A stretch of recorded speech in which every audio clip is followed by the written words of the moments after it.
what's necessary before you put yourself back together. And the right to be offensive is absolutely indistinguishable from the right to think. And so you interfere with that at your peril, especially as a consequence of like well-meaning compassion that's mostly aimed at minimizing short-term conflict. It's just, it's not,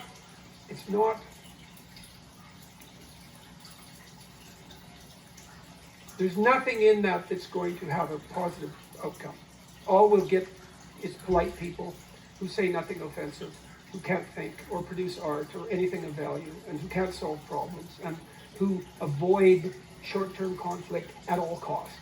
And that's not a society I want to live in. So, and it's not a society that's going to have much of a lifespan in front of it. So. Okay. Let's do, yeah. One last question. Let's do one last question. Luis, yeah, what do you... Maybe move a bit, like to keep it dynamic? I think we're definitely overprivileging the people at the top of the seated hierarchy in this particular discussion. So Luis, maybe dive into the other side of the... No, but Luis, maybe dive into the public for last question. Maybe you guys can serve him.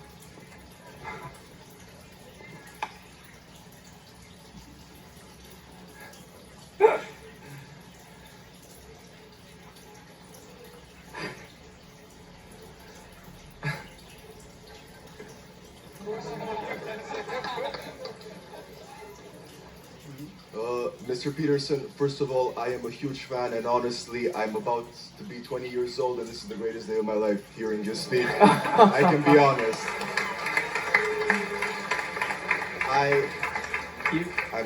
And I had a question, because I understand what you're saying, and especially being in an academical setting, we are a huge number of students, and of course we have to navigate towards many things, especially for people who have come from other countries and therefore different cultures. If you could give one advice to us, how we could be able to actually put our opinion out there and to actually make people listen and not to cause some mindless conflict with just yelling. What advice would you give us? Learn to write. I'm dead serious. Like, I'm dead serious about that. Because writing is formalized thinking. And so the way you write is, first of all, you need a problem. Because why write if you don't have a problem? So this is good advice if you're just writing an essay, by the way, for your classes, is like pick a bloody problem that you want to write about, because otherwise it's false right from the start.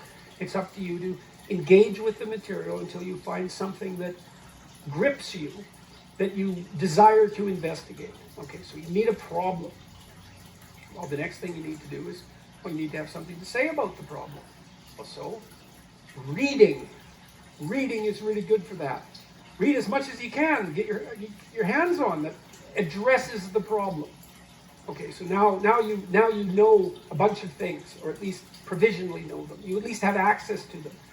Well, now you start sorting through it. It's like, okay, well, maybe I need to summarize what I've learned, and then I need to iron out the contradictions between what I've learned, and I need to elegantly formulate that, and I need to get my word choice right, and my phrase choice right, and my sentence choice right, and I need to organize the sentences into proper paragraphs, and the paragraphs into proper sequence so that I have a coherent argument. And at the same time, what you're doing is you're integrating your own personality at the highest and most abstract level of organization, and you're sharpening your tools, and you're putting yourself straight because you're learning to think. You learn to do that by writing. And so I would say, pick some hard problems and learn to write very, very carefully. And when I say pay attention to the word, I mean that. Pick the right words. Organize them into the right phrases. Get your sentences straight. Like when I wrote my first book, Maps of Meaning, I believe I wrote every sentence in that book 50 times. 50 variants of every sentence. I'd read it once, I'd read it again, I'd read it again, I'd read it again, and I'd have a little competition. Which sentence is better? Which sentence is better? and pick that sentence. Do the same with the paragraphs. Over many, many years, you hone your words. They're the most powerful thing about you, bar none. If you're an effective writer and speaker and communicator, you have all the authority and competence that there is. And so you're at university. Maybe you're taking a humanities degree. Well, what's the humanities degree for? It's to teach you how to think. You learn to think by writing. Now there's more to read, to speak, and all of that. But the best thing you can do is read and write every day. A couple of hours every day. Write about things you find important. And see if you can discover what you believe to be true. And that'll build you a foundation. And it's unbelievably practical. Like if you look at people who are phenomenally successful across life, there's various reasons, but one of them is that they're unbelievably good at articulating what they're aiming at and strategizing and negotiating and enticing people with a vision forward. It's like, get your words together, man. That makes you unstoppable.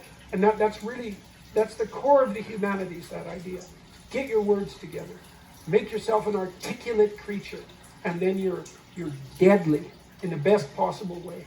So, and take that seriously. And I'll end with something too. You students, you might think in your more cynical moments that you have to offer your professors what they want and gerrymander the content of your language to suit their predilections or what you consider to be their predilections. First of all, it's a very small minority of professors who are corrupt enough to punish you for producing a high-quality essay that they don't agree with. And though that's reprehensible, but it doesn't happen very often. But more importantly, it's the highest academic sin to do that. Because what you're here to do is to learn to find your true voice. And every time you deviate from that for expedient reasons, you corrupt yourself. And not in a trivial way.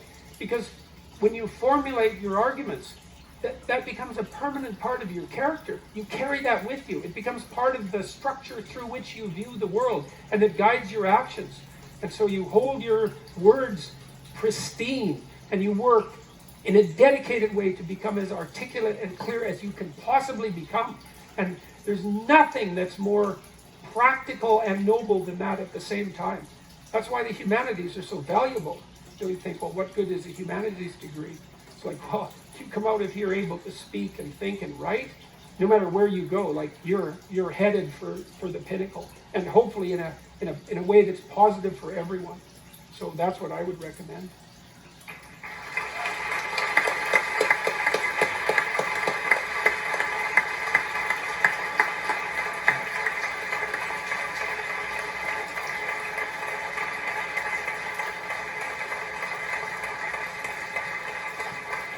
So Jordan Peterson, that was a very beautiful way to end the interview and Q&A, I think. We're almost already a bit over time, almost 10 minutes. But thank you for your passionate words. And yeah, again, thank you very much. Thank you very much. Thank you. Thanks very much.